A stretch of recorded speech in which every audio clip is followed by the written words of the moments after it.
So we're about 25 or so games left of the 2026 NBA season. I thought it'd be a good time to ask you guys, give me a hot take of your favorite team or any favorite team. I asked you guys on my community tab. So yeah, today we're going to talk about one hot take for all 30 NBA teams that came from you guys. I'm going to let you know if I agree with them, if I disagree with them. And I feel like these always spark a fun debate as well. And I would love to know your thoughts and opinions, or maybe there's a hot take that you have off something I said or the commenter said. Let me know down below. And we're going to start off with the Minnesota Timberwolves. This one comes from Drippy the Goat. They mentioned that the Minnesota Timberwolves, despite their inconsistencies, are still a title contender and are right there with the Nuggets, Spurs, Pistons, and Thunder. And I don't disagree with this hot take at all. It perfectly makes sense. The Minnesota Timberwolves were in the 2024 and in the 2025 Western Conference Finals when nobody really expected them to beat Denver back in 2024. Or honestly, some people didn't even think they were going to beat the Lakers in round number 1 or the Warriors in round number 2 last year. Now, I still think there's a gap between them and the Oklahoma City Thunder, but could they beat the Nuggets or the Spurs in the playoffs?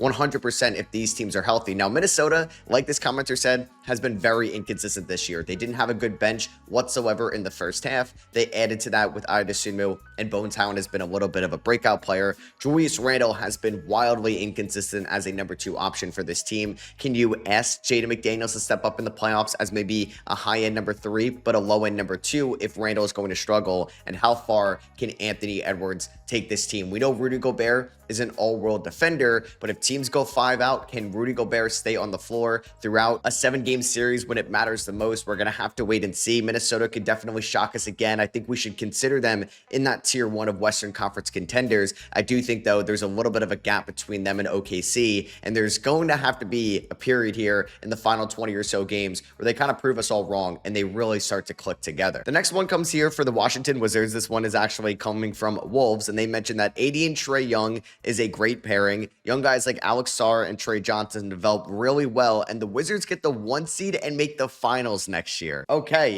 yeah, this is definitely a hot take, I will say so. I don't think the Wizards are making the finals next year. I don't think they're getting the 1 seed next year. Now, maybe that changes if they land the number 1 overall pick in the draft and they're really taking a generational superstar in some way, shape, or form, but the Wizards have a lot to work on. They need to work on a ton defensively. Trae Young is not helping out that defense. Now, Anthony Davis will help out that defense, but AD's not going to play basketball for like about a year next season when he debuts in October for the 2027 Wizards. And we're going to have to figure this all out. Is Brian Keefe going to be the head coach? How is Anthony Davis and Trae Young and that pairing going to work? It sounds fun in theory, and it can sound effective in theory, but we need to see it out there. We thought Giannis Antetokounmpo and Damian Lillard was going to be this unstoppable pick and roll duo, and they never reached their fullest potential.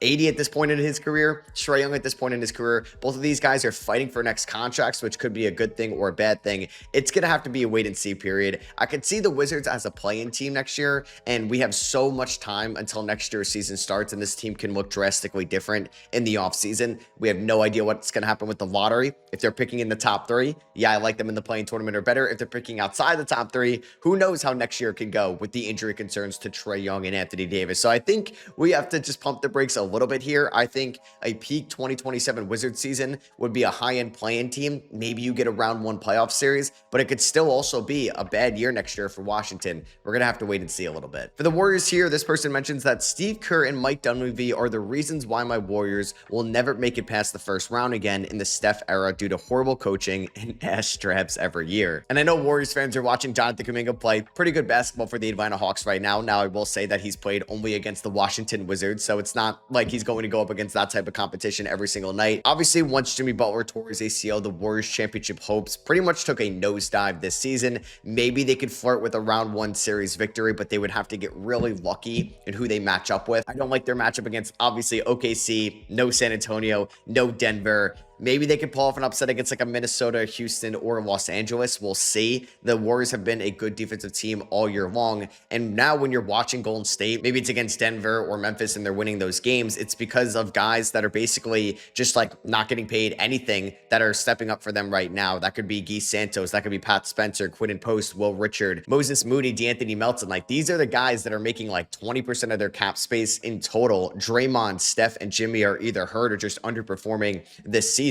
And Kristaps Porzingis has struggled to be available for the Warriors so far, and it's going to be I think an early exit for them. I think they could still make it out of the play-in tournament. This team could definitely beat Portland or Phoenix or the Clippers. But yeah, this does feel like another wasted season in terms of Steph Curry's later career. Now, they tried their best with Jimmy Butler. They tried to salvage it with the Jonathan Kuminga for Kristaps Porzingis trade. They could have just kept Kuminga, to be honest with you, and maybe traded him in the offseason. I do think that's now or never for this team. They do need to make some type of big splash this offseason. And if they run this team for the most part back next year, it's just like you're just kind of being complacent with what you're doing. Elite Horizon mentions here that the OKC Thunder are going to be a second round exit. Now, if history is going to repeat itself over the last 6-7 years, basically, yeah, I said it, that the reigning champion has lost before the conference finals. The 2019 Raptors ended up losing in round 2 in the bubble. The 2021 Lakers, after winning the bubble finals, lost in round 1 to the Suns. The 2022 Bucks lost in round 2 to the Celtics. The 2023 Warriors lost in round number 2 to the Lakers. The 2024 Nuggets ended up getting upsetted by the Minnesota Timberwolves in round 2. And then obviously Boston lost last year. So OKC would be the first team since the 2019 Warriors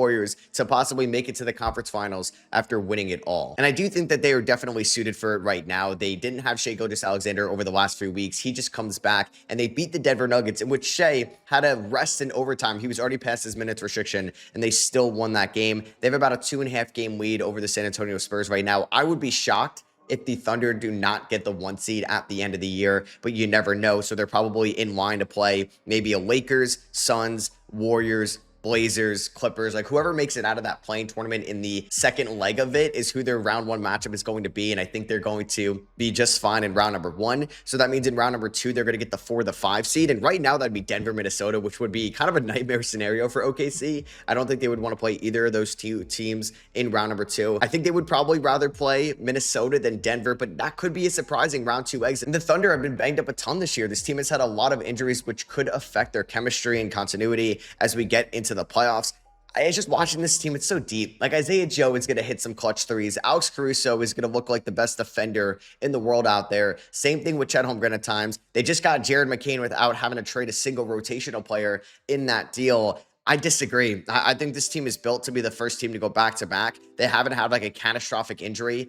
From what we know, Jalen Williams is going to be fine and will be healthy again by the playoffs. Even if they don't win it all this year, I think they're going to make it past round number 2. But it all depends on how that playoff seeding matches up. Because if Denver's the 4 or the 5 matchup, and that's who they're playing in round number 2, yeah, there is a possibility there could be an upset on the horizon. The Shy Guy mentions here for the Phoenix Suns that they are a sneaky Western Conference Finals contender when fully healthy. Now, we all know that the Suns have exceeded expectations this year. They're over-under in terms of wins going into the year, 30.5 wins. They're already at 34 this season, and they've had their fair share of injuries. Devin Booker has missed some time. Dylan Brooks is currently out with a hand injury. Jalen Green has struggled to stay healthy at times this year. Jordan Goodwin is hurt right now. The most injury-prone player on the roster has been one of the healthier players in Mark Williams. Grayson Allen has been hurt this year as well a ton. And the Suns could fall in line with that one team that kind of pulls off a quote-unquote upset. Like last year, the Indiana Pacers were a 4 seed, and they ended up making it to the NBA Finals the year prior. We saw the 5-seeded Dallas Mavericks make it to the NBA Finals in 2024. We've seen the Miami Heat make it to the NBA Finals too as an 8 seed. So there is a chance that Phoenix could pull off a run. And if you trust their style of play where it's guys diving for loose balls, they could switch over everything. They have some really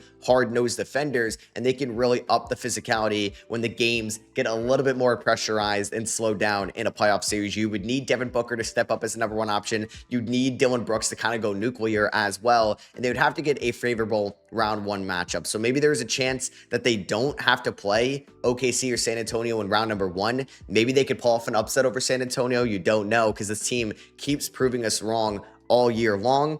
I just don't think that they're going to be a conference finals team. I think if they won 1 playoff series, I would be shocked enough. But honestly, I thought this team was going to be like the 13th or 14th seed in the Western Conference this year. So at this point, I don't even know what's going to happen with the Phoenix Suns. Sasha Marco mentions here for the Spurs that they're going to do a clean sweep with awards. Wemby for MVP, Keldon Johnson for 6th Man of the Year, Stephon Castle, and De'Aaron Fox for All-NBA. So 2 of those I think are very unlikely. I think Stephon Castle, as good as he's been this year, is not going to end up on All-NBA. I did my All-NBA kind of prediction video on my Extra SROS channel, and there's just a lot of guys that I think Stephon Castle would have to beat out for. Now, the whole 65-game rule can change a lot, and I also don't think Wemby will get MVP unless Nikola Jokic misses at least 2 more games, and Shai would need to miss a couple more games as well, because right now, I believe that award is for Shea, and then if he misses enough time, it's Jokic. Then if Jokic misses enough time and Shea, it would go to Wemby, but I think Wemby would be deserving if those guys did not hit the 65-game threshold. I think Keldon Johnson could definitely be in contention for Sixth Man of the Year. It's probably him versus Naz Reid in Minnesota and maybe Tim Hardaway Jr.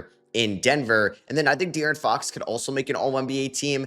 He's probably not a shoo-in, and I don't think he's a lock to make it right now either. I would like to see Fox actually be a little bit more competitive in the second half of the NBA season. Fox is averaging 19 points this year, 3.8 rebounds, 6.2 assists, 48, 35, 76 splits. Like, those aren't really all NBA numbers when you're looking at how loaded the guard position could be. I know he was an all-star this year, but I do think Fox needs to be a little bit more consistent. He's only scored over 20 points 6 times in his last 25 games, and I know there's a lot to go around in San Antonio, and they've been playing very good team basketball as of late, and that's why they haven't lost in a long, long time. I think, though, if you want to see Fox win or at least make it to All-NBA, he's got to perform a little bit better statistically. This one is definitely a hot take, just out of nowhere from Jeannie Jackson, that the Rockets are going to trade Alper and Şengün. Yeah, this one I actually saw a couple times in my community tab, and I don't know what's going on with maybe the relationship with Rockets fans and Alper and Şengün. I know Şengün hasn't been maybe like elite this year, like All-NBA second team elite. I think Şengün could flirt with All-NBA third team as well. He was an all-star replacement. He's averaging 20 points, 9 rebounds, and 6.5 assists. He's shooting 50% from the field,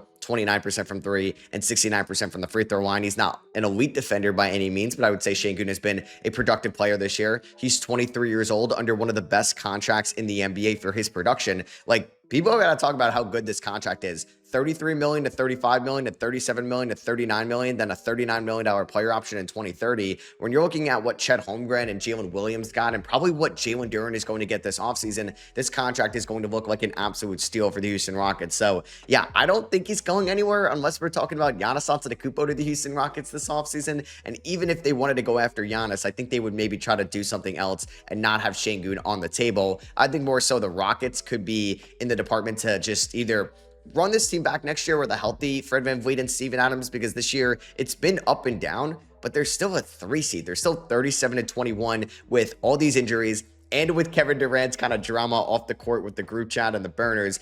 I mean, the Rockets might be a round 1 exit or a round 2 exit this year, but I think either way, Şengün is in here for the long run, and I don't think they're going to trade him anytime soon. Matthew Smolensky mentioned that the Toronto Raptors are making a sneaky deep playoff run similar to Indiana of last year. Now, yeah, could Toronto be what we were talking about for Phoenix in the Western Conference side of the bracket? It would be easier on the Eastern Conference side, and the Raptors should get a more favorable round 1 and round 2 matchup. Right now, the Raptors are 34-25. They are the 5 seed in the Eastern Conference. Cleveland is the 4 seed. New York is the 3 seed, Boston is the 2 seed. I don't think Toronto is going to end up dropping past Philly. Now, they're only a game apart, so it's definitely possible. And even if so, they are about 3 games over Orlando at the 7th seed. So I think Toronto is going to end up either at 5 or 6, and then they're most likely going up against Boston, New York, or Cleveland in round number 1. There's definitely a chance for an upset. I think Cleveland, you never really know with them because they dominate the regular season and then they just get outperformed on both ends in the playoffs by the Knicks back in 2023. Orlando gave them a 7-game effort in 2024, and then last year to the Indiana Pacers in round number 2. So Toronto, with their physical style of play, if Emmanuel quickly is knocking down his threes, if Scotty Barnes is outperforming Evan Mobley in the post, and then you also have Brandon Ingram playing at a high level offensively, it is possible. I think they do have the depth. We'll see if they have the big man depth, though, specifically to maybe make a run. I think they could beat New York as well. I think they could play physical and make New York a little bit uncomfortable. Who knows about Boston? Who knows if Jason Tatum's going to come back? Is that a good thing or is that a bad thing? Is that going to disrupt their rhythm going forward? There is a chance Toronto could be playing in the conference finals. I just don't know if I trust Brandon Ingram as a number 1 option, or RJ Barrett leveling up, or even Scotty Barnes as a number 1 option in the playoffs this go around. And you kind of need that guy to default to late in game. And when you're comparing like Brunson to Ingram, Jaylen Brown to Ingram, Donovan Mitchell to Ingram, it's hard to take Ingram over any of those guys just right now. Chris mentions here that I think the Pistons are a first round exit. I think the lack of supporting cast around Cade is going to really stick out come playoff time. I got a lot of hot takes regarding the Detroit Pistons maybe getting bounced early in the playoffs. Now, the Pistons are probably going to be the 1 seed at the end of the year. They have a nice 5.5 game lead over the Boston Celtics as the 2 seed. We were all a little bit surprised when Detroit didn't add some type of offensive weapon this year at the deadline. They traded away Jaden Ivey for Kevin Huerter. Yeah, there was a pick swap involved in that, but that's not going to help them for this playoff run. The Pistons are one one of the best teams defensively this year, and they're not even a top 10 team offensively, even though Cade Cunningham has been one of the better offensive players in the league. So can you trust Jalen Duren to be a number 2 shot creator? Are you going to trust Tobias Harris as a number 2 shot creator in the playoffs? Those are very risky asks going forward. They barely beat the Cavs in overtime, a game in which Donovan Mitchell and James Harden didn't play in. They beat a banged up OKC team, but it was maybe closer than what they liked. And then they ended up losing to San Antonio by 11. Now, they've made light work of the Knicks this year. They've beaten the Boston Celtics. I don't think the Pistons are going to be a round 1 exit. Like, I would be so shocked if Orlando, Miami, Atlanta, who knows, Charlotte might be the best team in the NBA. Like, if one of those teams beats Detroit in round number 1, round number 2, though, it's definitely a possibility because they could end up getting Cleveland, New York, Toronto. Like, one of those teams can definitely pull off an upset, maybe Philly over Detroit in round number 2. I think there's a better chance like Detroit is a round 2 exit, definitely, than like Oklahoma City. Zach mentions here for the Pelicans that they are going to hire Taylor Jenkins and trade for Ja Morant. And this is honestly hilarious, a hot take, I would say. I'm fine with James Borrego with a better and more consistent roster next year. Pelicans fans may just differ a little bit. I know everybody wants to kind of default to the head coach, but I think James Borrego is a smart mind in this league, and I think would do right with the Pelicans with a whole offseason under his belt. And it's really coming down on Joe Dumars. I think the reason why the Pelicans have been bad this year is more so on Joe Dumars than James Borrego. Now, the Pelicans hiring Taylor Jenkins and then trading for Ja Morant would be so hilarious just because I feel like those two did not like each other, and that's why Taylor Jenkins was no longer there in Memphis towards the end of the regular season last year and got fired with like a week left of the regular season, which is still kind of mind-blowing to this day. And I just don't think they're going to trade for Ja Morant. Maybe they think there's a spot to go from DeJounte Murray to Ja Morant. But what are we doing? Ja Morant and Zion Williamson on the same team. Like, the joke's right itself with that one. I think you got to be pleased about Zion's health this year and how he's played over 30 games in a row. Trey Murphy is still a great young piece to have on this roster. I still don't love the Derek Queen trade, and we'll see how the lottery balls kind of go on their side, but they want to keep developing Jeremiah Fears and Derek Queen, and hopefully Herb Jones could be a little bit better next year because he's been kind of really bad this year for the team going forward. Saddiq Bey has been a lot better than Herb Jones on the offensive end of the floor. I just don't know if Ja Morant or Taylor Jenkins really fixes this. I don't mind them going after Taylor Jenkins, who I do think could be a floor raiser for this team, kind of like what he did in Memphis with that young core a couple years ago. I don't really agree with the idea of trading for Ja Morant, so maybe I can agree with half of this hot take. Ethan mentions here, as a Pacers fan, the finals run was a fluke and they will be a play-in team for the next few years. Now, this is a spicy take that I could maybe get behind, but not fully, right? So the Indiana Pacers, you could say, overachieved last year, but they felt more like a team that belonged in the NBA Finals than maybe like the Atlanta Hawks back in 2021 when they went on the Eastern Conference Finals run, and maybe they thought they were better than they actually were. And you can compare this to other sports as well, like the Washington Commanders in 2024. They make it to the NFC Championship game, they don't really make drastic changes in the offseason, and then they don't even make the playoffs the following year. So it's not a guarantee or a lock that Indiana is going to be in the NBA Finals or in the conference finals next year. Like, Halliburton is coming off a serious Achilles injury. Like, it's a really big deal, and it's going to take some time, I think, for Halliburton to get back up and running. Who knows how the lottery is going to shape out for the Indiana Pacers either. Are they going to get their first round pick in the top 4? Is it going to fall to number 7, and that's going to the LA Clippers? Now, they are getting a Vita Zubac, who's going to feel like a big offseason addition next year. Pascal Siakam is going to be 32, almost 33 next year as well, but I don't think his play is going to drop off by any means. I trust Rick Carlisle. I trust Kevin Pritchard in the front office as well. We'll see how this team looks next year. Play-in, I don't know if I could really agree with that unless the East is somehow a gauntlet in 2027. I think the Pacers are probably going to win around 50 games. I wouldn't be shocked if they're like the 5 seed next year and everybody's like a little bit down on them and then they go on a run in the playoffs.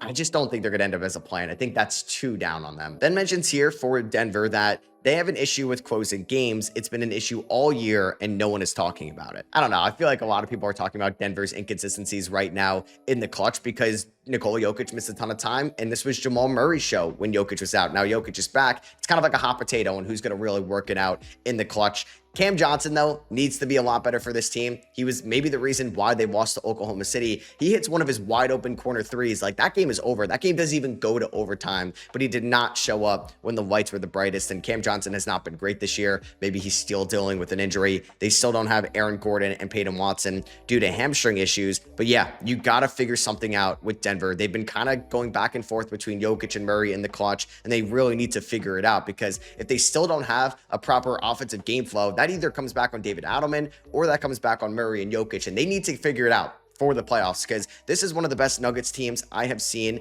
in a little bit, probably since the 2023 team, even with Cam Johnson being underwhelming this year. You have Christian Brown starting to get healthy again. You have Peyton Watson, like, exceeding expectations this year and breaking out. You hope to get Aaron Gordon back healthy. Jamal Murray's having the best year of his career offensively. And then you got guys like Julian Strawther stepping up as of late. Spencer Jones has been a nice surprise for them this year. And Bruce Brown is starting to shoot the ball better as of late. Jonas Valanciunas might not be like the best player in the playoffs, but he's definitely been an upgrade as the backup big man. Yeah, the Nuggets need to figure out their closing game kind of issues at the moment, because it's been a reason why they've been a little underwhelming record-wise this year. They're 37-23. They're the 4th seed in the Western Conference. They just lost to OKC, who didn't have J-Dub, and Shea sat out the whole overtime, and they still couldn't figure it out. MX mentions here for the Brooklyn Nets that they are going to be the next Detroit Pistons. Now, I don't think so, at least not right now. Maybe in 2029 when they finally get their Cade Cunningham, but that's going to have to come this year in the draft, because the Brooklyn Nets do not own their first round pick directly. It's a swap with the Houston Rockets in 2027.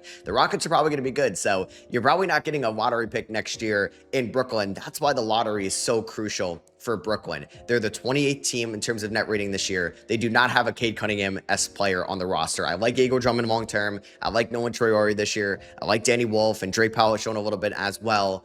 Yeah, they need to figure out a lot if they want to become the next Detroit Pistons going forward, because this team is probably going to lose 55 games this year, close to it. It's going to be another really bad year offensively and defensively. We'll see just how the offseason goes. I don't think they're going to land a big-time free agent. Maybe they end up signing like a Peyton Watson or somebody like that. But if they don't get a top 3 pick and find an AJ DeBonsa, Cameron Boozer, or Darren Peterson, I don't think this team is going to take some massive leap next year unless they use the cap space or some of their draft capital to acquire a different star this offseason. Now, what Curtis mentions here for the Dallas Mavericks, so they're actually going to win a chip before the LA Lakers, which is kind of ironic, right? Because the Dallas Mavericks traded away Luka Doncic. We thought we maybe saw the Lakers get this superstar that's going to catapult them into finals contention every year, while Dallas is going to be rebuilding for the next half decade. Now, Dallas lucks out. They get Cooper Flagg in the 2025 draft. And the Lakers this year, although they're 10 games above 500, feel like they're a little bit worse than their record actually is. Their expected win-loss is 28-30, even though their record is 34-24. It's one of the more drastic changes in expected win-loss versus actual win-loss. They're the 17th ranked team this year in terms of net rating. So they have a lot to figure out. More so on the defensive side of the ball, 24th in defensive rating this year. This team needs like a stud perimeter defender. They need a good rim protector, better than DeAndre Ayton, who doesn't want to be compared to Clint Capella anymore. But this is more so like a Mavericks hot take, not a Lakers hot take. I mean, you could look at it in terms of like a team building aspect, that you have Cooper Flagg under such a good contract for the next 3 years under his rookie deal. You're getting Kyrie Irving back. You have great role players around Cooper Flagg and Kyrie Irving in Daniel Gafford still, PJ Washington, Najee Marshall. Max Christie has taken some leaps this year. We'll see if they're able to afford Brandon Williams in the offseason, who's going to be a free agent. And they also have guys like Derek Lively, who's going to be back healthy next year. We'll see if they'd re-sign a Marvin Bagley. So there's definitely an infrastructure for Dallas to be a playoff team next year. And they also don't own their first round pick fully. It's a top 2 protected pick to Charlotte from the PJ Washington trade. So if Dallas can get somebody huge in the lottery, like a Boozer, DeBonsa, Peterson, hey, even if they get like a Caleb Wilson, like this team's future can change a ton in the 2026 offseason. JT mentions here for the Orlando Magic that they're either going to have to trade Paolo Banchero or Franz Wagner soon. Now, this is definitely a take that we've been talking about a little bit this year. The Magic have been underwhelming. They're 31-27, but unfortunately for them, they've had so many injuries. Paolo's been hurt, Franz has been hurt, Suggs has been hurt this season, and Desmond Bane has 100% been their best player. Now, he's also been their most healthy player, but if you look at this team's financial cap sheet, it gets expensive. So this year, Franz, Bane, and Suggs are all making $35 million or more. Now, Paolo Banchero's rookie extension kicks in next year. So Paolo and Franz are going to be making $41 million each next year. Then it goes up to $44, $48, $51 million each in 2030. And then you have Desmond Bane's contract that gets up there. Suggs' contract does descend in value, but you're going to have to pay Anthony Black next offseason as well. So this team is going to get very expensive, and I'm not sure ownership is going to be willing to go deeper deeper and deeper into the second apron and the luxury tax for no success in the playoffs. This team is yet to win a playoff series with this core, and who knows, maybe they pull off some type of upset this year. We don't really know if Franz Wagner is going to be back or healthy for the playoffs. So will they ever come to a crossroads? Are they going to become the Jaylen Brown and Jason Tatum we're going to be talking about? Should they trade one of them for years? Or are they going to be like Ben Simmons and Joel Embiid, where you're going to actually have to make that decision, and you better do it earlier than later? You'd rather get out of one of these guys a year early than a year late, because you could really take a hit on what the value can go for. Now, they're still incredibly young. I don't think they should trade either one of them this offseason. I don't even think they should trade either one of them next offseason either. I'd rather see these guys fully healthy. I would run it back for one more year next year. If you don't see a true statistical change with both these guys on the floor with you, then you maybe have the discussion, because are you going to pay Anthony Black 25 plus million while paying Suggs and Bane and Franz and Paolo? Maybe you're willing to make Paolo a center, and then you can actually start all these guys at the same time. They're going to have a big question in probably a year or so from now. This person mentions here for the Lakers that they will always be a first round exit at best, with Luka, Reeves, LeBron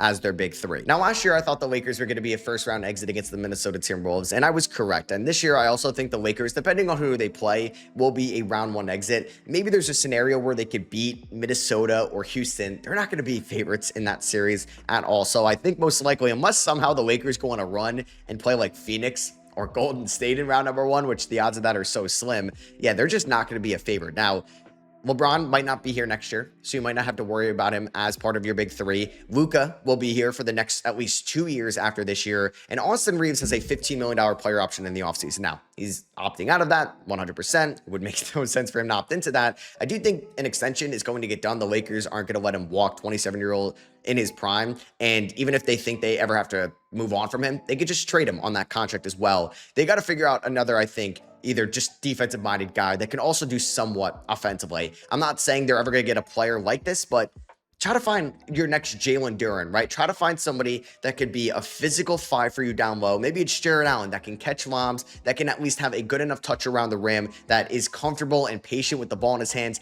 down low, is not chaotic, will not rush anything, and could really benefit playing with somebody like Luka Doncic and Austin Reeves. Because Luka and Reeves, when they're on the court together, the Lakers are a really good team. It's just they haven't been a good team when Luka, LeBron, and Reeves are all on the floor at the same time, because the defensive infrastructure behind them is abysmal. That comes down on Rob Pelinka. I've seen JJ Redick get a lot of flack for that as of late. I don't think he can really do a lot when Rui Hachimura is supposed to be like your number one perimeter defender. He's got a terrible big man rotation of DeAndre Ayton and Jackson Hayes and Jared Vanderbilt as well. So Rob Pelinka has a lot cut out for him this offseason. It's a new ownership group. They're asking for help from Farhan Zahidi and Andrew Freeman, executives from the Los Angeles Dodgers, to assist Rob Pelinka. They brought in Tony Bennett as like a draft consultant, the former Virginia Cavaliers head coach.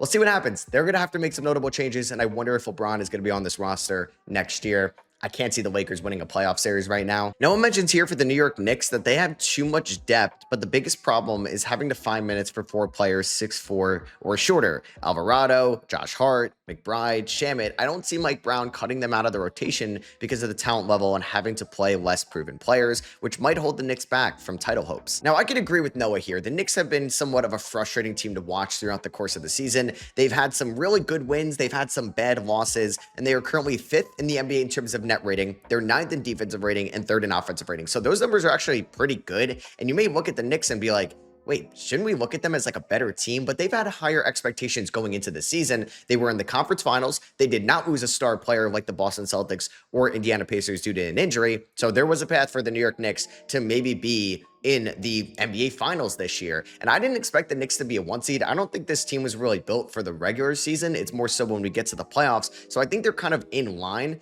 with where I thought they would be. And I think they're going to be a little bit better suited for the playoffs in a way, because I do think Mike Brown has made some bad decisions this year, but he has not been afraid to pull a star player who's making a lot of money for somebody that's having a good game. He has plenty of times this year benched Josh Hart, Mikal Bridges, OG Anunoby for maybe an Alvarado, a McBride, or a Jordan Clarkson, or a Tyler Kolek, or somebody like that when these guys have the hot hand. So I'm not really worried about Mike Brown making a drastic decision like that. Like Tom Thibodeau was throwing out the starters no matter what, and he was way too late to make any adjustments, and that's why the Knicks moved on from Tibbs for Mike Brown this season. We'll see how some of the smaller guard lineups, like Noah mentions, looks. They're supposed to get Miles McBride back this year. He underwent surgery for a core muscle injury and is probably going to be back for the playoffs, but it's going to get really close on that ankle. McBride has been really good for the Knicks this year, at least in terms of the on-off data with Jalen Brunson. Him and Brunson do excel in the backcourt together. They picked up Alvarado at the deadline, another smaller guard. They just need OG Anunoby and Mikal Bridges and Karl-Anthony Towns to step up in the playoffs. I think Josh Hart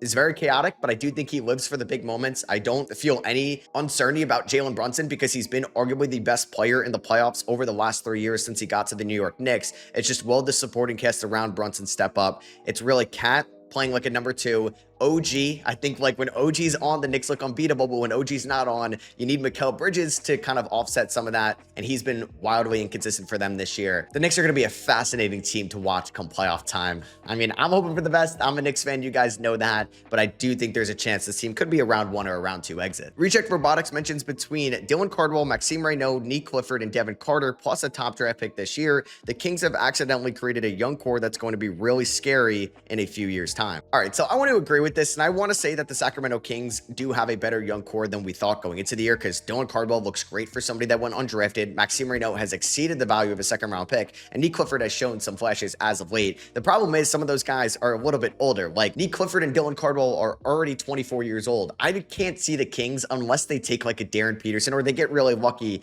in the lottery, like make the playing tournament next year. I just think the Western Conference is really competitive. They're probably not going to have Russ, which might be a good thing, DeRozan on this roster next year. They could definitely cut him in the offseason, but knowing that front office, I don't know if that's going to fully happen. Now, Sabonis and Keegan Murray have missed so much time this year, and Sabonis is obviously out for the rest of the season, where this team at full strength with the young core, like Reject Robotics mentioned, plus a top draft pick can actually be a little bit scarier in the West. I agree. You just need a lot of things to go right for you if you're Sacramento, and unfortunately, just a lot of things for them have not gotten right over the last few years. And we'll see what Scott Perry does in the offseason. But if this team is able to land Boozer, DeBonta, or Peterson, added to like the older young core, like Cardwell and Clifford being 25 next year is not young, but they can be impactful players, and that's what they need them to be in 2027. And who knows, maybe this team does win 20 or so more games than they did this year. Next year. The said Dolphins fan mentions here for the Jazz that they are going to be a top 3 seed in the West next season. Now, the Jazz and the Wizards are very interesting kind of scenarios in the NBA right now. They traded for former All-Stars that are not going to play for them really at all this year. Now, the Wizards did it for 2 All-Stars or former All-Stars. AD is not playing for them this year.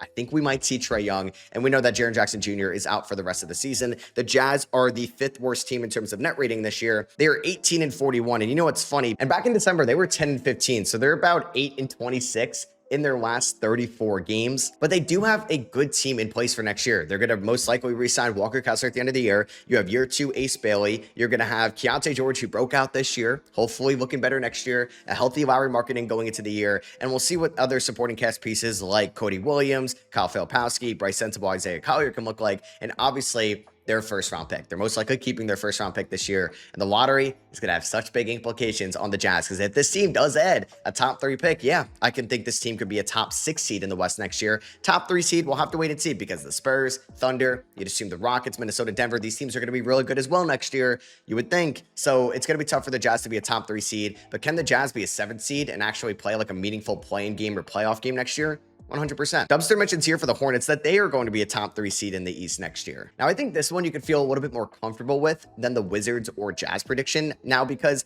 the Hornets might not have as high of a ceiling as maybe the Jazz if everything goes well, because the Hornets most likely this year are not going to be able to land a top pick in the draft. Right now, they would have the 13th pick in the draft. We haven't really seen a team at like 13 shoot up in the lottery. It's been like that 10-11 range, like Dallas last year. Feels like an anomaly, although I think everybody would be kind of like excited about one of the top prospects going to Charlotte. This team has been the 5th best offensive team in the NBA this year. They've had the 3 best 3-point shooters in terms of 3-pointers made in the year 2026. LaMelo, Miller, and Concanipo. Concanipo is having one of the greatest rookie seasons we have seen like this century. It's probably not as good as Wemby's, but it's up there. Concanipo is having the best shooting rookie season of all time. He's already shattered the 3-point record as a rookie with still about 20 games to play this season. He has been unreal. He's shooting over 43% from 3 as a rookie on 8 attempts a night. This team has been so effective when their starting 5 of LaMelo, Con, Miller, Bridges, and Diabate have all been healthy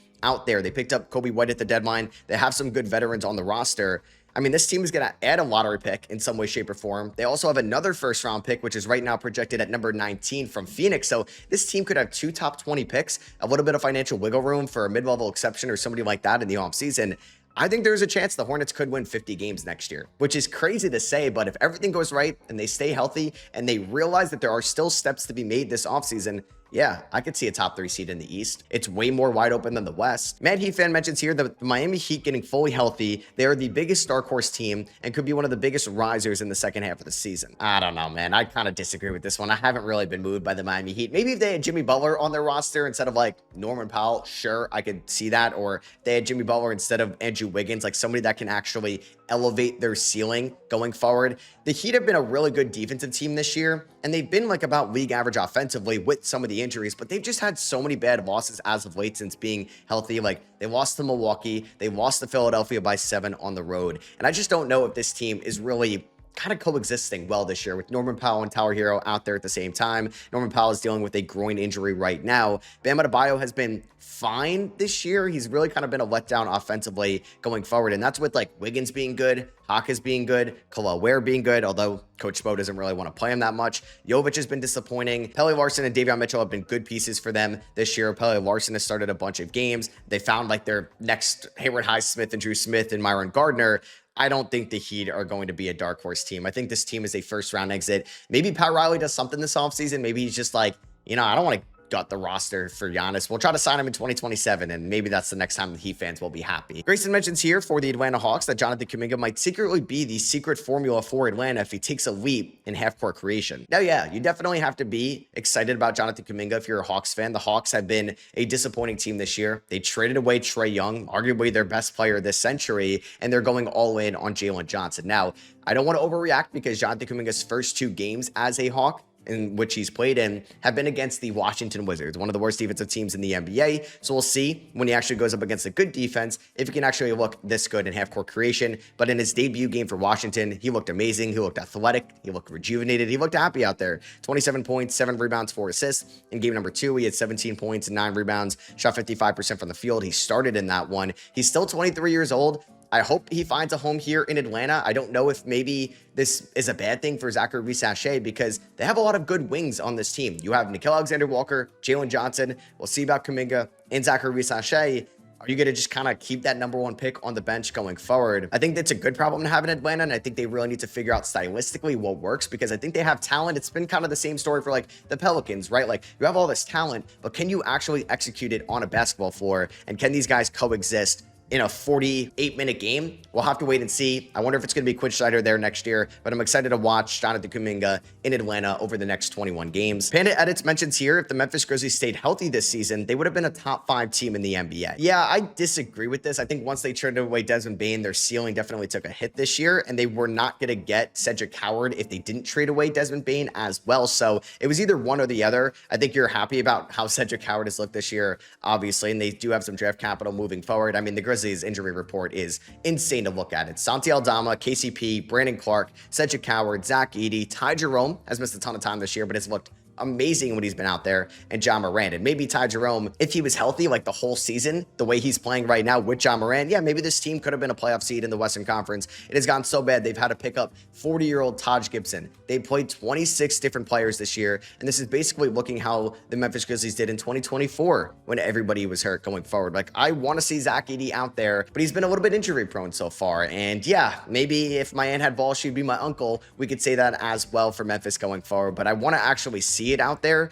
And John Morant has not been really available for the last few years in terms of his health either. And Jaren Jackson Jr. is no longer there now. We'll see how they kind of attack this offseason. They do own their first round pick next year. I wouldn't be surprised if they trade away John Morant this offseason, and it's still kind of like a retool year for Memphis in 2027. Michael mentions here for the Los Angeles Clippers that once Garland gets healthy, the Clippers will be the 4th best team in the West. Yeah, I disagree with this one. I think the Clippers have been a competitive team after trading away Zubats and Harden, and we haven't even seen Darius Garland yet. Benedict Mathurin has looked good at times and has looked bad. Kawhi has been like a top 10 player in the league all year long. I don't think this team is a top 4 team in the Western Conference right now. I still think they have some issues with the front court I believe in Yannick Koninito as of long term. He's shown some great flashes as of late. I loved him against Minnesota in their loss. I thought he made some really good athletic plays, some good defensive plays. And this team has had some really close losses as of late. They lost by 3 to the Lakers, 2 to the Magic, 6 to the Minnesota Timberwolves. And if Anthony Edwards doesn't hit that crazy 3 in the corner, maybe they're able to beat them with being banged up in that game. The Clippers are a good competitive team still. I believe in that, and there was a reason why their over-under was like 50 wins going into the year, and I still think they can finish the season above 500, and they want to. They don't own their first-round pick. I think they're just like waiting and seeing how Garland and Kawhi look, and I hope we get a decent sample size with them, because I do think if the Clippers are healthy in the playing tournament, they could run the table a little bit and get that OKC matchup in round number 1. Katsu mentions here for the Boston Celtics that them being good this season proves Joe Mazzulla is the best coach in the league. If he doesn't win Coach of the Year, it will be the biggest crime in NBA awards this century. Now, I don't know about the biggest crime in NBA awards this century, but I can agree with you that I think Joe Mazzulla should be the Coach of the Year right now, with the Boston Celtics being 19 games above 500 with no Jason Tatum, where their over-under this year was 41.5 wins, and they're already at 39. They're the 2nd-ranked offensive team, 7th-ranked defensive team, and 2nd-ranked in net rating. Yeah, I think Joe Mazzulla deserves Coach of the Year given their expectations. This year could have easily gone how Indiana's went this year without their star player. Now this team is a 2 seed with potentially Jason Tatum returning.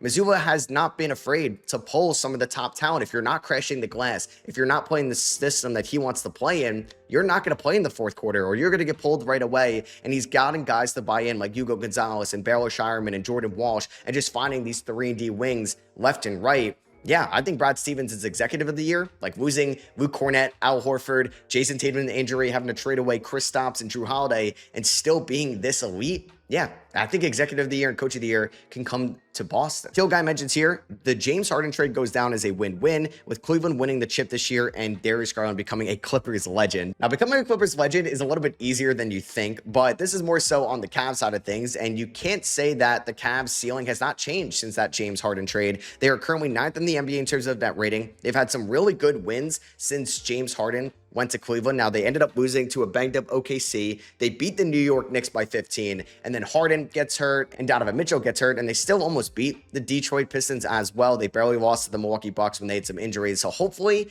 Harden and Donovan Mitchell are healthy for this year's playoff run, because the Cavs have been so banged up over the last 2 playoff runs where it's really limited, I think, where we thought they could go in the playoffs. And as long as they stay healthy, Cleveland could be in the NBA Finals this year. And if they play a single even conference finals game, I think it's a win-win trade. Lorenzo Hightower mentions here, the Bulls can be a playoff team next year if they get lucky in the lottery and get rid of Billy Donovan. Now, yeah, I could see the cons with Billy Donovan going forward. I don't think Billy Donovan is a bad coach, and I wouldn't be surprised if the Bulls moved on from him and he got a head coaching job somewhere else. Now, they did give him an extension last offseason where I think the Knicks were interested in bringing on Billy Donovan. They definitely need to get lucky in the lottery. They're 24-36 this year. They're 24th in net rating, and they have like a million guards on their roster. You know, Montes Buzelis is going to be in the rotation next year, and then who else around him? It's probably going to be Trey Jones, obviously Josh Giddey, and then, yeah, they moved on from Kobe White, Adesanya, Nikola Vucevic. Are they going to bring back Jaden Ivey? Are they going to bring back Colin Sexton, Anthony Simons, these guys as well? We're going to have to wait and see. They have so many guards on this team. They need to add wings and bigs. I don't think they're going to be a playoff team next year, even if they landed a top 3 pick, and that's okay. I think if Chicago is a bottom 5 team next year, after maybe getting a good draft pick this year, that's okay. And then maybe you could be a playoff team in 2028. This person mentions here for the Milwaukee Bucks that them with Cam Thomas and a healthy Giannis will finish as the top 6 seed and make the Eastern Conference Finals this season. Now, I don't think that's going to happen. I don't think Milwaukee, even if Giannis gets healthy again, are going to make the Eastern Conference Finals. They're still about 2.5 games back of the 10th seed in the playing tournament, and the way Charlotte is playing, they're going to have to make up a lot of ground, and Giannis is still out right now with the calf issue, and he's day-to-day at the moment. We'll see when he's going to return. They need him back soon because they can't really afford to be losing too many games here down the final stretch. Now, Kevin Porter Jr., Ryan Rollins, Ousmane Dieng, Cam Thomas have really stepped up for the team as of late after the deadline, and they've been playing some really competitive basketball outside of their blowout loss to the New York Knicks. But even if Giannis gets healthy, I think it's going to be such a small chance they make the play-in tournament, and then you got to make it out of the play-in tournament and win 2 games, and then you got to win 2 playoff series.